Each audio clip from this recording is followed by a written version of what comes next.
এক নম্বর ব্লকের সন্ধ্যার পর একাধিক মোটরসাইকেল ভাঙচুর। এই নিয়ে এলাকায় ব্যাপক উত্তেজনা। ভাঙড়ে আইএসএফ নেতা নওশাদ সিদ্দিকীর আগমনকে কেন্দ্র করে তৃণমূল ও আইএসএফ কর্মীদের মধ্যে সংঘর্ষ বাধে।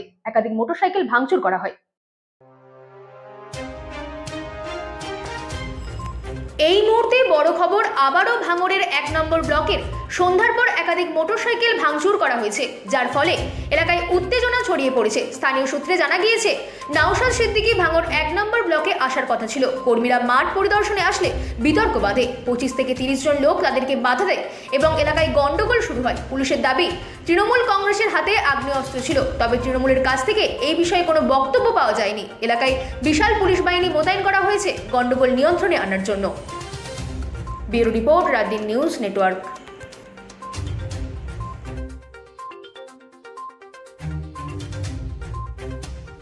আমরা আজকে কিছু নেতৃত্ব এখানে আলোচনা করতে এসেছিলাম যে কিভাবে এই কাজটা করা যায় এবং জায়গাটা কেমন হয়।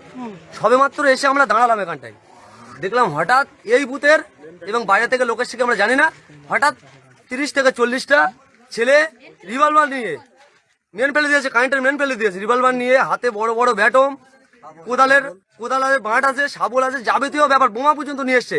আকাশে 4 রাউন্ড ফায়ার করেছে গুলি। এবং আমাদের যে কটা বাইক ছিল, 4টে বাইক এখানে আছে, 2টো বাইক দেখতে পাচ্ছ, এখন আমার নিজের বাইক সেটা ভাঙচুর করে নিয়ে চলে গেছে, আরেকটা বাইক 2টো বাইক ভাঙচুর করে নিয়ে চলে গেছে।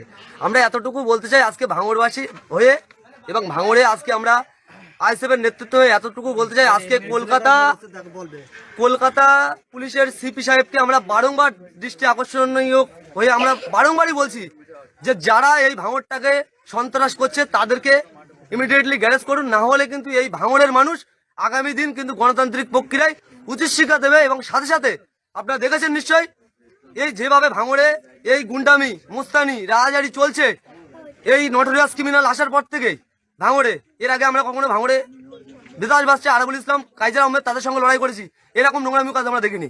এই শওকাত মোল্লা, এই নটোরিয়াস ক্রিমিনাল এখানে হওয়ার পরে আমরা কলকাতা পুলিশের উদ্দেশ্যে এতটুকু বার্তা দিতে চাই যে আপনারা ইমিডিয়েটলি এই বুথের যে পঞ্চায়েত মেম্বার মুসলিম, তার ওয়াইফ এই বুথের জেতেনি, মানে ভোট হয়নি, এমনি পঞ্চায়েত মেম্বার এবং সাদ্দাম, এই দুজনকে ইমিডিয়েটলি অ্যারেস্ট করতে হবে আজকে রাত্রের মধ্যে, না হলে কিন্তু কালকে এমএলএ আসলে কিন্তু এই বুথ থেকে আমরা গণরোষ তৈরি করবো এবং পাল্টা কিভাবে গণতান্ত্রিক প্রক্রিয়ায় উত্তর দিতে সেটাও আমরা দেবো। গ্রেফতার না করলে এই প্রতিবাদ কি আপনারা করবেন? অবশ্যই আমাদের প্রতিবাদ 26-এর ইলেকশন বলে আমার বিধায়ক বলেছে আমরা পরিবর্তনের লড়াই করতে এসেছি, আমরা রাজনৈতিক ভাবে লড়াই করতে এসেছি ওদের সঙ্গে, যে আমরা মানে রাজনৈতিকভাবে কোনো গ্রাম বা কোনো এলাকা দখল করার রাজনীতি আমরা করতে আসিনি। পরিবর্তনের লড়াইতে যখন এসেছি আমাদের এই লড়াই জারি থাকবে যতদিন।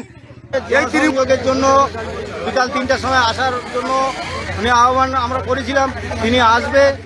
আমরা জানি কালকে একটা ইফতার মেহফিল হবে, তার জন্য আমাদের কিছু নেতৃত্ব আইএসএফ থেকে তারা এক জায়গায় একসঙ্গে আমরা আলোচনা করার জন্য একটু বসেছি।